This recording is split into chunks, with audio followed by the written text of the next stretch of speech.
Good afternoon, and welcome to the Wednesday afternoon conference call with Trusts Unlimited. This is Jim George speaking. I'm the non-attorney spokesman and facilitator for Trusts Unlimited, and I'd like to thank all of you for taking the time to listen to this call. If the things we discuss on these calls are of interest, I certainly hope you'll click the subscribe button and listen into all of our weekly calls. Today's going to be a little shorter call for the simple reason that I woke up this morning to a tsunami of phone calls, texts, emails of many varieties. Individuals want to get our initial trust package. Individuals have questions. Individuals want to amend their trust and the like. So I've got to get back to these individuals and try to assist them as quickly as I can. So we're going to get right into the discussion today. First, by way of disclaimer, Trusts Unlimited is not the purveyor of the dinar and these other pre-valued currencies. We're not advocating either the sale or purchase of these currencies, but as rather substantial currency holders ourselves, we're sharing with you the information we believe to be most relevant. Of course, our most relevant topic would be the potential reinstitution of the Iraqi dinar, which in my opinion could happen at any time, and we'll discuss in a little detail, why I feel that way. So let's go ahead and get started. First, I want to mention January 1st of this year. That's when the Iraqi dinar was outlawed for use for the Iraqi citizens in country, with the exception of travel and medical expenses. I said it then and I repeat it now. In my opinion, that was the point of no return, where we knew that we would at some point see the reinstitution of the Iraqi dinar. It was no longer a hope. It was something that will happen. We just don't know exactly when. The government of Iraq, however, is still utilizing the U.S. dollar internationally. They are holding as a reserve currency now approximately 120 billion USD. However, that's not nearly the amount of money necessary to fund their 3-year budget. It's certainly not anywhere close to the amount of money they need to fund the international contracts that they've entered into to rebuild their electric grid, their water systems, roads, and also even the refinement of oil. So at some point, they're either going to have to utilize another currency or they're going to have to give their own currency value. Additionally, the government of Iraq is a parliamentary system. And the current situation relative to the dinar and the fact that the citizen cannot use the dollar means that they're in an unsustainable situation. So if something doesn't change, i.e. if they don't either relent and allow the use of the dollar, which of course no one wants to see, or reinstate their currency, which of course everyone wants to see, they're at risk of being removed by a no confidence vote. That's the way a parliamentary system works. In this country, for example, we'll have an election in November, and the voters will decide who will then govern them for the next 2 to 4 years, depending upon whether you're talking about Congress or the White House. But in a parliamentary system, the government can be removed at any time by a simple no confidence vote. And frankly, the parliament is still a little bit of an outlier in the government. They're not as willing to do the will of the people as much as Soudani and his government. So for these reasons, they need to hold up to the promises that they've made, and we'll discuss a little bit the statements that have been made, because both Soudani and Iraq have made statements about the reinstitution or revaluation of their currency, and they're talking about a move to $1.32 dinar per U.S. dollar, which translates to roughly about 76 cents. That's still less than the dollar, but it's a substantial move if they do, in fact, keep that promise. There's also been a temporary suspension of the 2024 budget. Now, the suspension of a budget is a very rare thing. And there are essentially only two things, in my opinion, that would rise to the level of suspension. One would be a dramatic change in their projected expenditures, either higher expenditures or a reduction in expenditures. The other thing would have to do on the revenue side. And to me, the only issue with the revenue would be, of course, a change in the exchange rate and accompanying release of the lower denoms. That seems to me to be the only logical reason they would suspend the budget at this time. Now, let's assume that they do make this move where it's 1.32 dinar per U.S. dollar. Now, that would be the catalyst for a move back to, and we've discussed the various rates, 322, which was the rate of the dinar when it was sanctioned and put in a program rate. Now, we have to remember at that time that the nation-state of Iraq was in absolute shambles, and that the price of a barrel of oil at the time was $30. Fast forward to today, 20-some years later, the country is in substantially better shape. Again, they've got all of the infrastructure contracts for the country, and that's very important because the study of economics is basically the study of the production, distribution, and consumption of goods and services. That's why Iraq was in absolute shambles some 20 years ago when their currency went into the program rate, But again, today, they've made substantial gains internally, domestically, and the price of a barrel of oil now is approximately $85, which is nearly 3 times the revenue being generated 20 years ago. So for all of these reasons, Iraq is in a very, very good position, and the Iraqi citizen now needs purchasing power. Now, we know Sudani had recently had a meeting with the U.S. Treasury, and I suspect that he might be making an official statement shortly regarding the exchange rate and the release of the lower denoms. And this is what happened with the reinstatement of the Kuwaiti dinar in the early 90s. It was in Ramadan that it happened. I was of the view that it would not happen in Ramadan, but I was reminded of what happened in Kuwait, and that being the case, when paired with what's going on in the country right now, it seems that Ramadan might actually be the best time to resolve all of this. Another issue that's been discussed is the issue of Iraq and its ascension, formal ascension and membership to the World Trade Organization. And this is kind of the chicken and the egg scenario where do they have to revalue their currency in order to be in the World Trade Organization, or do they have to first be in the World Trade Organization in order to revalue their currency? And can a country be in the World Trade Organization if they have a sanctioned program rate? Well, in my opinion, Iraq will reinstate their currency, and at that point, then they will fulfill just about everything required for formal ascension and membership to the World Trade Organization. However, a number of our clients, and including many of us here at the firm, are holders of the Vietnamese dong. And an argument can be made that the Iraqi dinar, or that Iraq, could enter the World Trade Organization with a sanctioned currency. And, of course, they point to Vietnam that has been a member of the World Trade Organization, I think it was since about 2007, if I recall correctly. So, of course, the fear for us would be, if that's the case, then theoretically Iraq could enter the World Trade Organization at a sanctioned program rate and stay there indefinitely.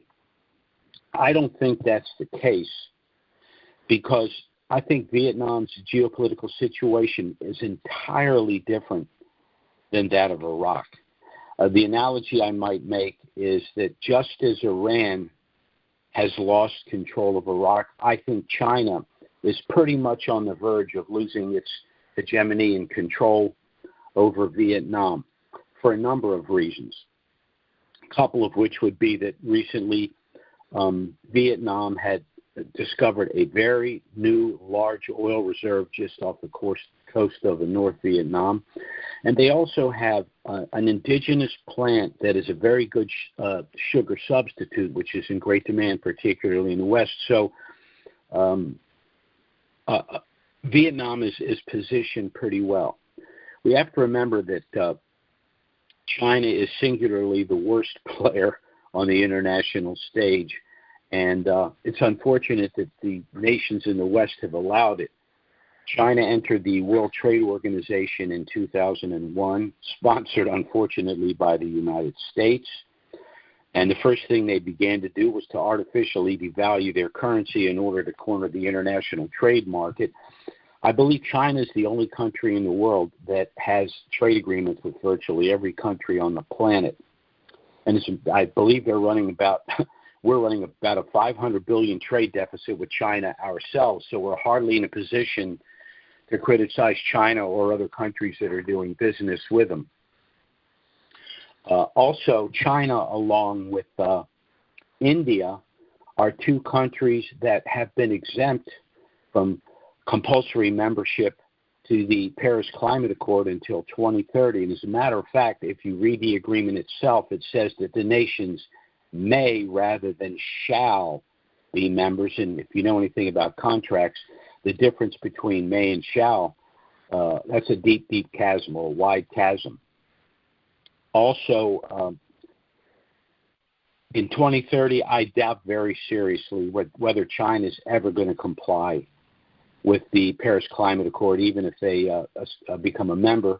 As a matter of fact, they're working as quickly as they can to build their coal-fired plants because they know that the quote-unquote fossil fuel is a much more inexpensive and efficient form of energy than the renewables that are involved. So, as a matter of fact, if you take a close look at the climate accord, the Paris Accord, there's something in there that really explains everything that's going on, that this is basically transitioning to something that can be centrally controlled rather than decentrally controlled, which is the distribution of fossil fuels. The target for the reduction of climate 50 years from now, well, this is when the Paris Climate Accord was initially implemented, the reduction is between 0.02 and 0.03% of 1 degree, which is basically nothing, negligible. So actually, it can be argued that China is the smart one and saying this agreement's nonsense, so we're just going to keep doing what we're doing, and it's just going to give us leverage and an advantage over the other countries. A good example of a country that's destroyed its economy of all countries would be Germany, which was the strongest economy in Europe for the last 40 years. And, of course, they basically destroyed their economy with their attempt to transition to the sustainable energies. But that's another story. But Vietnam, up until very recently, basically has been a client state of China. Its trade was almost exclusively with China. Now, the relationship has been strained from time to time, but it's because Vietnam had one major, massive trade partner. They've been able to survive within the World Trade Organization at a sanction program rate. That's not the case with Iraq. Iraq, on the other hand, seeks genuine global trade, and they therefore must have a globally traded currency. They're not a client state of a country like China, the United States. So I really think that a public statement is going to be coming very shortly with regard to a change in the exchange rate for Iraq, and I really think that Vietnam will not be, and its dong will not be too far behind. And of course, those of us that hold dong are probably pretty excited about the possibilities as they begin to manifest themselves in Vietnam. So that's basically where we are today. Things are moving slowly, but in the right direction. all of the public statements emanating from officials in Iraq, whether it's Sudani, whether it's Iraq, whether it's the Financial Committee, the Parliamentary Committee, are all moving in the right direction. The Iraqi citizen wants, needs, and deserves purchasing power. They've been promised purchasing power, and I believe purchasing power will be coming very shortly. And I think this could affect a lot of other currencies. As a matter of fact, I think the reinstitution and revaluation of the Iraqi dinar might have a ripple effect that's beyond anything we've seen in the last 30 or 40 years globally. So we're in a very good position. I'm going to very, very briefly touch on our family asset protection trust package. Again, I've really got to get back to our existing clients and prospects that want to get our initial package, because I really do think we finally, after over a decade, we've really got to a place where things could be moving quickly and people are running out of time to get their trust in force and their affairs in order. But this trust package does a lot of things, whether you're a Dinarian or whether you're just an American citizen that wants to protect their privacy and their wealth. We've got a government right now who tells us every day that they're trying to save our democracy. And, of course, we're not a democracy. We're a constitutional representative republic. Unfortunately, we have a major party in this country, the Democratic Party, that is leadership and is being run by, quote-unquote, progressives. Progressives are not classical liberals. Progressives are a different breed. The progressive movement began over 100 years ago, but they utilize a technique called neuro-linguistic programming. That is, they use words that they know mean one thing to the general public, but it's not at all what they mean themselves. We hear the word progressive, we think naturally to progress, to evolve, to get better than before. But that's not what progressive meant at the time, and it's not what it means now.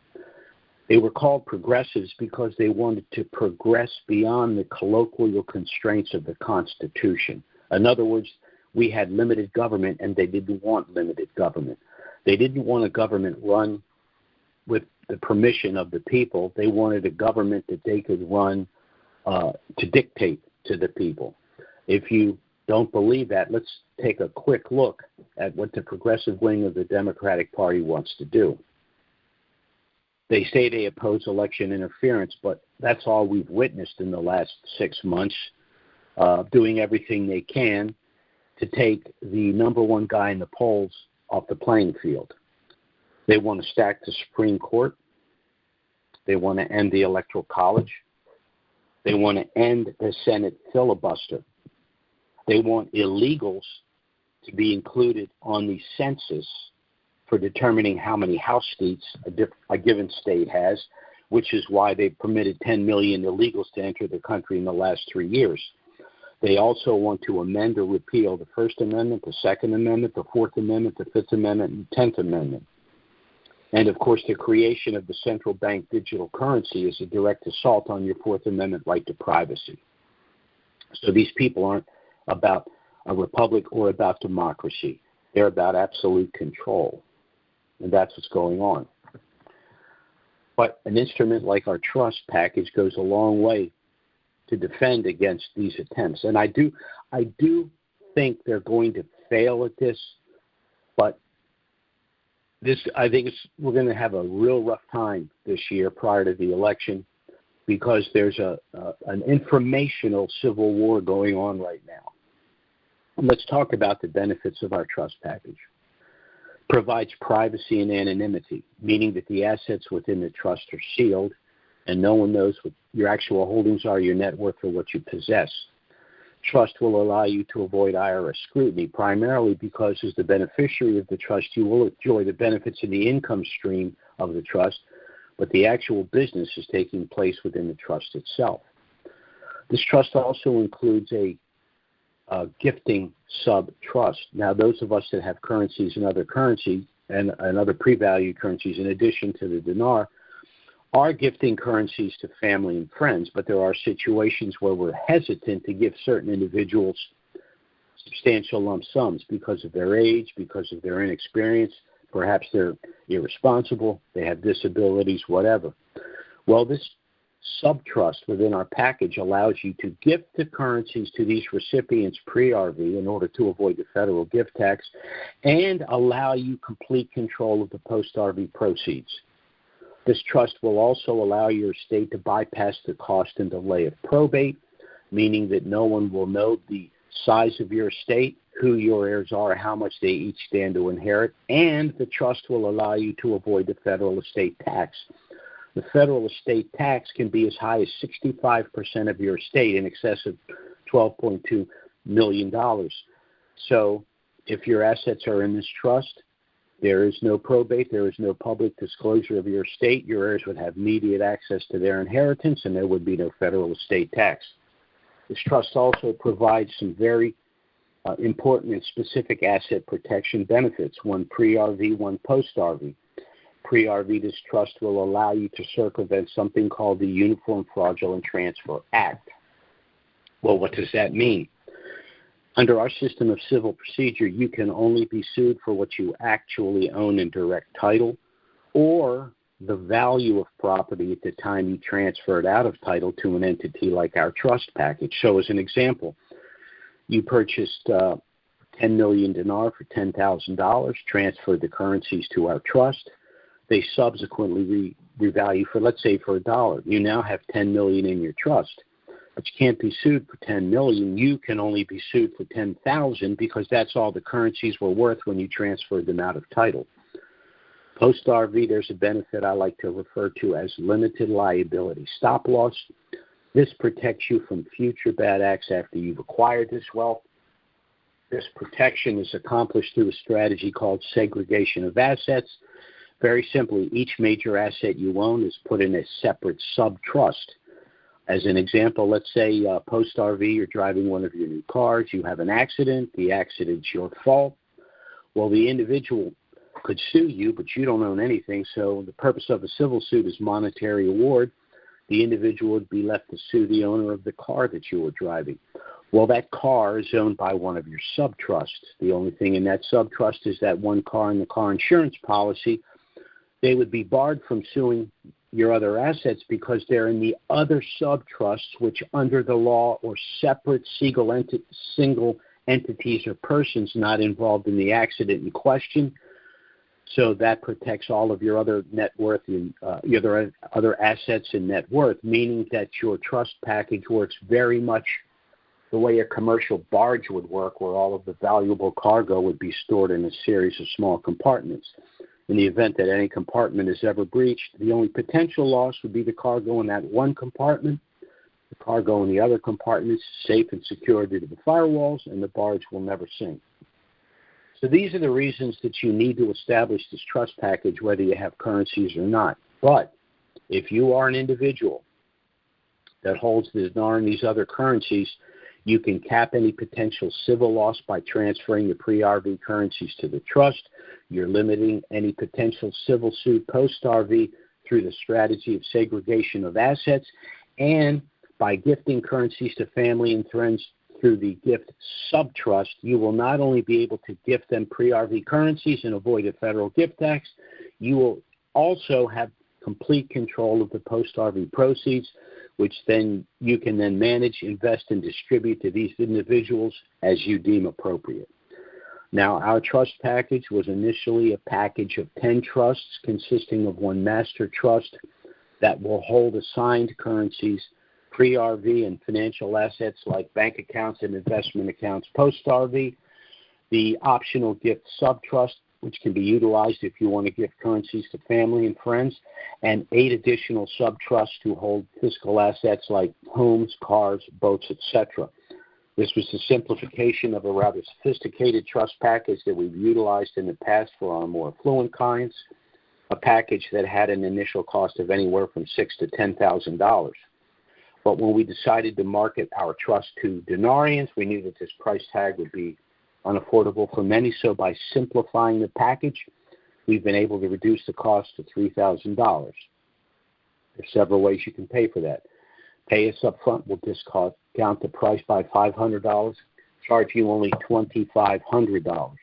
That's not possible. We even have a deferred payment arrangement. You'd make an initial payment of $525, which sum would basically offset our out-of-pocket costs just to produce and deliver your trust package to you. The balance of the $3,000 would then be paid in $100 monthly installments. We will charge no interest. The only proviso is once the Iraqi dinar revalues globally, any unpaid balance would need to be paid within 30 days. So with this approach, anyone could establish this trust package to protect themselves as it's much more affordable. One other suggestion, we do accept credit cards. Pay us up front with a credit card. Not only will you get the $500 discount, but the minimum payment on your card would be substantially less than the $100 a month you'd pay under our deferred payment arrangement. So if you have a credit card, that'd be the way to go. Now, I want to mention one other thing about our trust package, and then we'll go to a Q&A. As a matter of fact, I'm going to go ahead and open the Q&A here.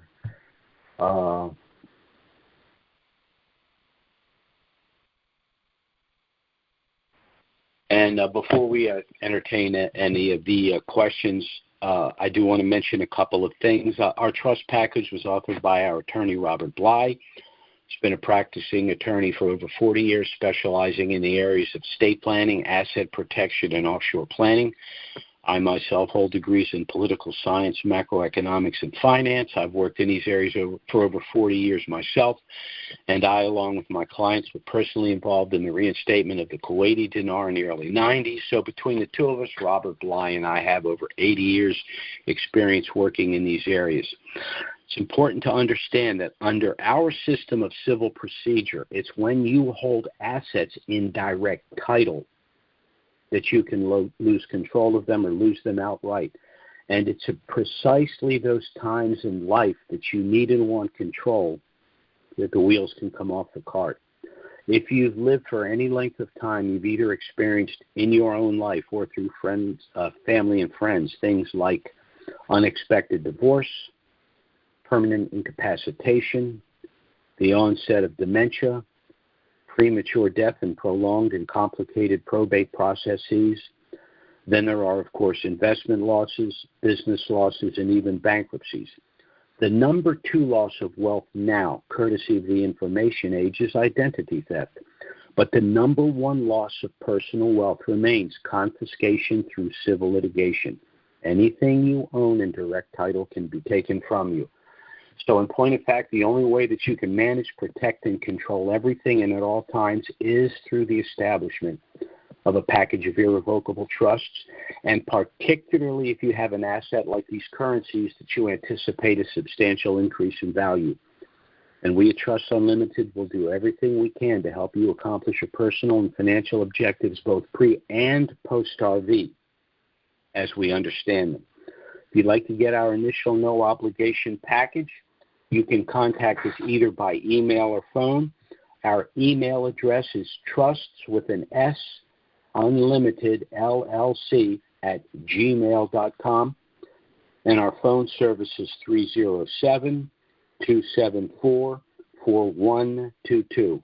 Contact us by email or phone. We'll get our initial obligation package out to you. It has a lot of information about us, trusts, the currencies, and all relevant matters. The trust package does contain everything you need if you wish to submit an application to establish a family asset protection trust package, but you're under no obligation to do so. Review the package. Contact us if you have any questions. We'll be happy to assist you. And again, if you decide that you want to proceed, everything you need is included in the package. So let's go ahead and go to the Q&A here. Our first caller is area code 479. That's 479. Hello?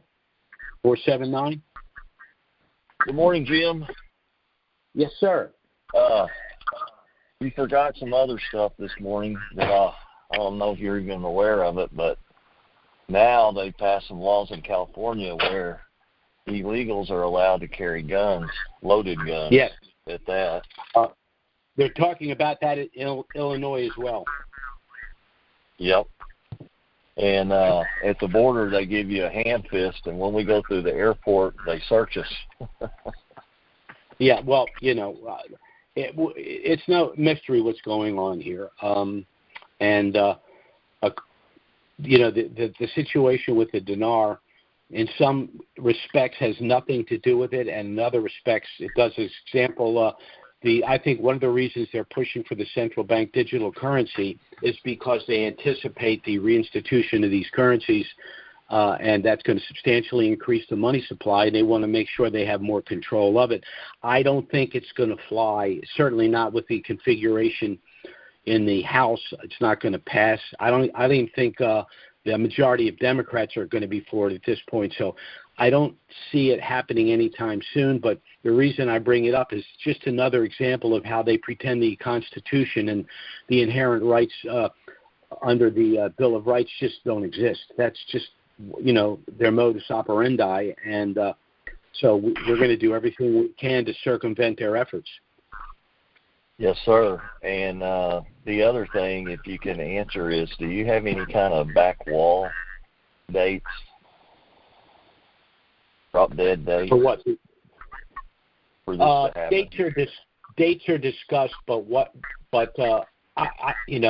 I'm not first here so I can't tell you that, what I think is legit and what I think is not. I can only tell you that as an economist, it makes absolutely positively no sense for all of these international contracts to exist with Iraq, with these countries knowing that they can't pay the bill with the USD.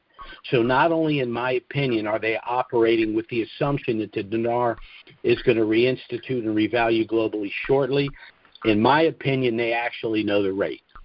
And that's all I can say about that. And how do you feel about putting some of our assets into cryptocurrencies in metals? Well, certainly you want to transition. Certainly, you want to transition to tangibles. Let's say the dinar revalues, and let's say there's 10 million dinarians out there. Well, what's that mean? It means that the federal government's going to at least digitally print more money. What's that mean? It means inflation. Well, what goes up in value in inflationary times? Tangible assets. What goes down in value? The purchasing power of the U.S. dollar and financial assets. So that's why as a matter of fact, one of the things I suggested people invest in are these REITs.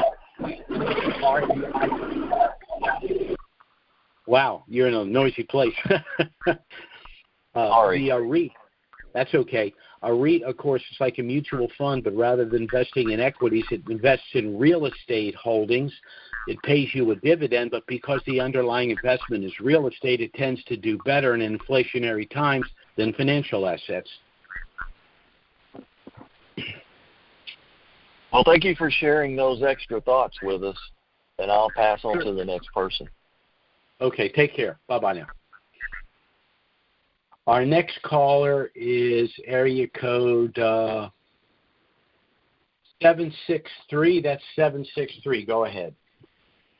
Morning, Jim. It's Monty from the wonderful state of Minnesota.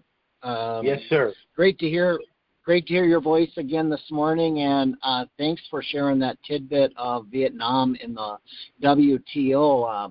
A lot of the I don't want to say gurus out there, they say that they need to come up with a rate to be in the WTO, and that kind of squashes that to a certain point. So, they're astute to bring that up because it is true that Vietnam is in the WTO and they've been operating with what I'll call a sanctioned rate. But again, Vietnam, up until very recently, was the red-headed, freckled stepchild of China, and of course they had their customer. I mean, if China had their way, they could do the same thing with Iraq, but of course that's not the case. But they're in Iraq right now.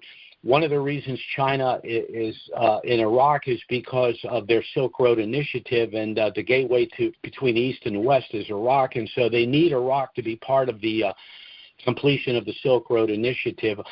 China's a bad player, and anyone that's paying attention, reasonable intellect, knows that. But I just think that Iraq, their primary concern was Iran, and I think they've gotten the yoke of Iran off of their back. So everything's moving in the right direction, and hopefully this thing's going to get done very, very shortly. Wonderful. I think that's the biggest thing for a lot of us individuals is you hear so much stuff out there of gurus, conspiracy theory thoughts, and a couple things that I wanted, just some quick answers, your opinions on, because I don't want to take up too much of your time. There's some chat about, with Kuwait, when you were involved in that there wasn't no taxes on that. Can you comment just a little bit on that, of why people would say that? I mean, you were firsthand involved in that. It's interesting. When I purchased Kuwaiti dinar, I was a younger man. I had 4 younger children. I was doing basic financial planning for clients, and among my clients were a handful of guys that were, to be honest with you, I think they just liked me, and they kind of threw me a bone and threw me a little bit of money to manage for them, but they were currency guys. Nothing wrong with that. Yeah, I mean, that's where I was in life, but they were sophisticated guys. I could beat them all at tennis, so they liked me. There you go. Whatever works. Yeah. So anyway, they said, "Hey Jim, in our currency work, they kind of explained everything to me in basic terms, and they convinced me to go ahead and buy some Kuwaiti dinar. I paid somewhere between 10 and 15 cents per dinar. 4 months later, I was having them exchanged, and so obviously that was ordinary income. I paid ordinary income tax on the gain, and it was just. Okay. It was the most substantial gain that I'd ever gotten in a single day for a single transaction, but it's absolute chump change to what I expect to happen here just because of the leverage involved. Now, there are individuals out there that have been saying it's not taxable because it's a currency exchange or it's cap gain. I believe it should be cap gain, but we can't take that chance because the thing they cite in the IRS with regard to the cap gain treatment is a publication 525. But there was a case between the U.S. versus Caterpillar. I think it was 1978. The ruling was you can't rely on a publication. If it's not in the code, it's not black letter law. So that says to me, unless I get something from the IRS in writing that says it's cap gain, I'm paying the ordinary income tax and filing for a refund based on 525 and anything else I can get my hands on. But I think the argument about it's not taxable goes back to before they created the euro. Remember, we would go to Europe and we'd have to exchange currencies to go from country to country. As a matter of fact, 980.82 uses the amount of $200 is, I think it's taxable. Yep. The exchange was over $200 or something like that. So, that was, when you exchange from the pound to the lira or something like that, it wasn't a $200 gain or a loss when you did the exchange. So it wasn't an issue. But then they went to the euro, and that, the difference between a consumptive exchange and a speculative exchange. This is a speculative exchange. It's certainly taxable. We just don't know if it's ordinary income or cap gain. Sure. Great explanation. Then another rumor, gossip, hearsay is we could, instead of exchanging our dinar for USD, we could exchange it for precious metals, similar to like a 1031, but obviously that's used in real estate. But their argument is there wouldn't be taxes on that. I think it's laughable, but I want to get your opinion on that. Okay. I think it would be absolutely mind-numbingly stupid to play games with the IRS for the largest single transaction far beyond anything in your wildest dreams. I say, you know, when this hits, you thank Jesus, you do your exchange, you pay the ordinary income tax, you file for a refund citing 98082, Section 643A and B. We'll have that documentation, and invest wisely. I just don't know why someone that would make such a profit for doing next to nothing other than being patient and then risk it all. But, you know, look what the people that win these huge, $1 million lotteries and all of that. Well, the statistics are the money's gone in 3 to 5 years. I don't know what it is in our psyche that we treat money like a drug. I don't know what it is, but people, you know, if you think it's hard to wait for this to happen, it's going to be harder for you to beat off all of the people that are going to be banging your door down with the best deal since sliced bread. You're just going to have the willpower to just stay the course. And like I said, I'm not doing anything funky. I'm just going to be straight down the line, boring. That's my thought process too. I'm going to invest as much as I can legally to help my taxes and investment real estate. And now I got that residual income coming for generational, and that's how I'm planning on too. But and that's the problem with a lot of us individuals. I mean, you laugh at so many things we hear out there, but then sometimes when you hear it enough, you get programmed. Well, maybe they have an opinion, So I always laughed at it, but I just wanted to throw it out there to get your opinion. I believe in everything you're doing, Jim, and helping us out. And, let's be realist in this. Pay our taxes and live life happily ever after, So appreciate your input. The more money you have, the less risk you need to take. It's not complicated. Yep.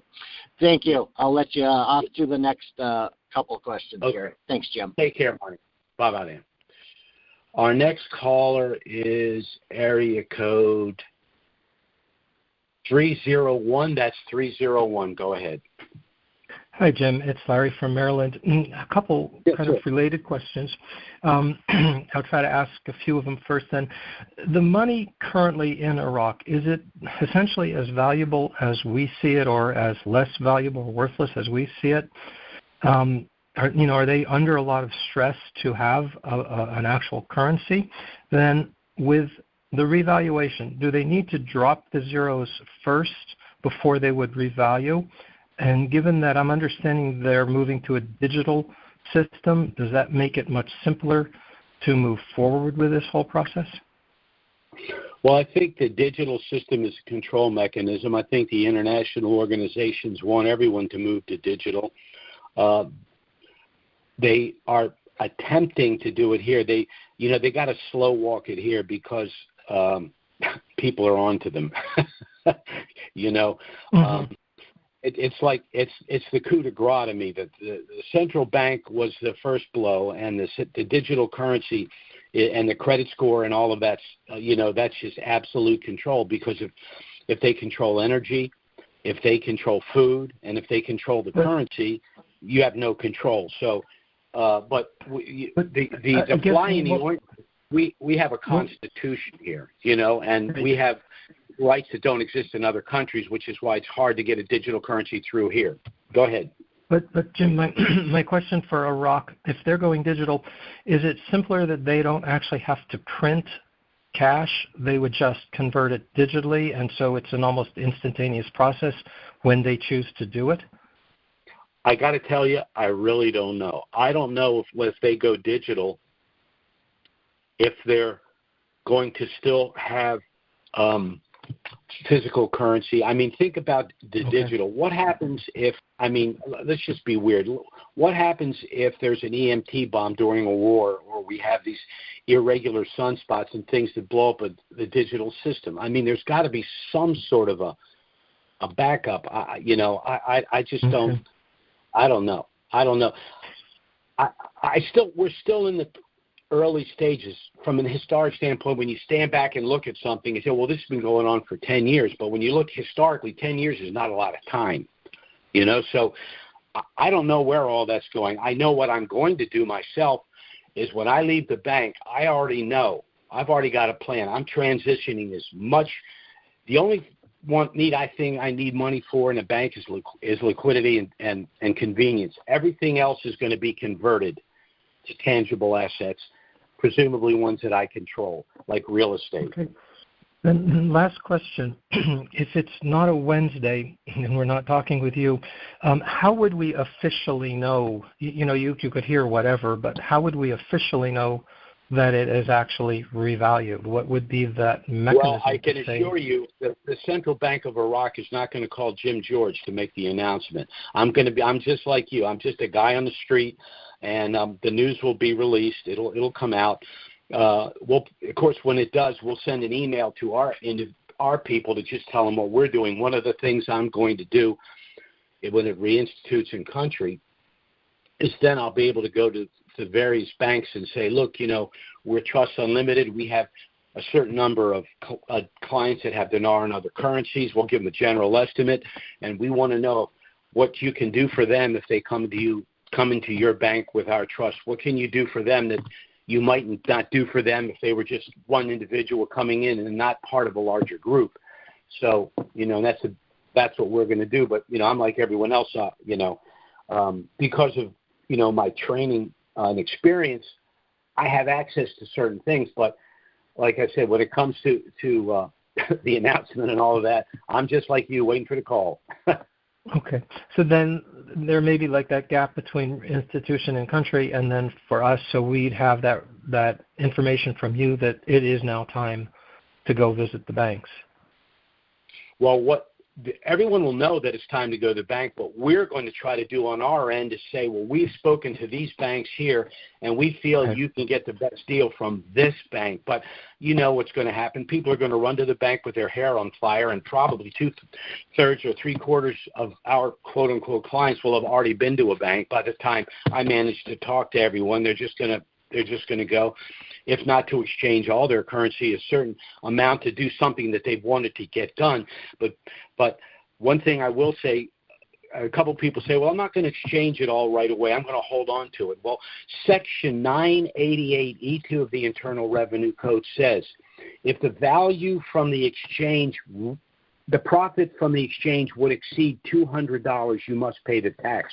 So the IRS is telling us the taxable event is when the increase has occurred, not when you go to the bank to actually do an exchange. Mm-hmm.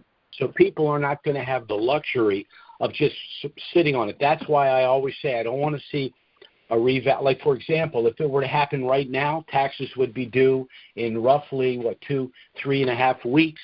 Well, that doesn't give us enough time to compel the IRS to tell us what the tax is. So we're going to have to pay the tax on April 15th. But if this thing pops on April 5th, taxes wouldn't be due until July 15th. That gives us plenty of time to compel the IRS to tell us what the tax implications are, and we can hold the currency to allow it to appreciate if it comes out at a lower rate. Okay, so right now we're hoping for April 1st. That's right. Okay.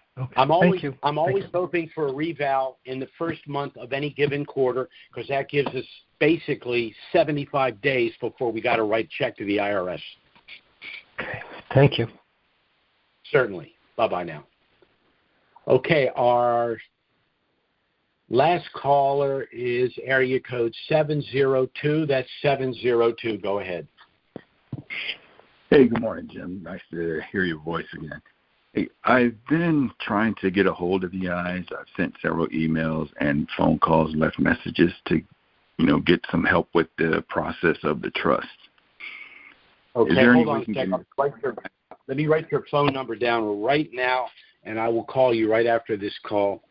We're getting over 100 contacts a day, and we're just getting swamped over here. It's a tsunami, but I will call you. I won't call anyone else. I will call you right after we get off of this call. Okay, Todd? Okay, great. I apologize I didn't get back to you sooner. Believe me, it's not for lack of trying. Okay? Yes, sir. Okay. Bye-bye now. Well, that's our last caller for this afternoon. Again, I'd like to thank all of you for taking the time to listen to this call. Certainly, if something of dramatic nature were to happen between now and next Wednesday, we'll try to get out an emergency email and schedule an emergency conference call. But failing that, we'll be back next Wednesday, noon Eastern, 9 a.m. Pacific. Again, thanks for listening, everyone, and have a great week. Bye-bye now.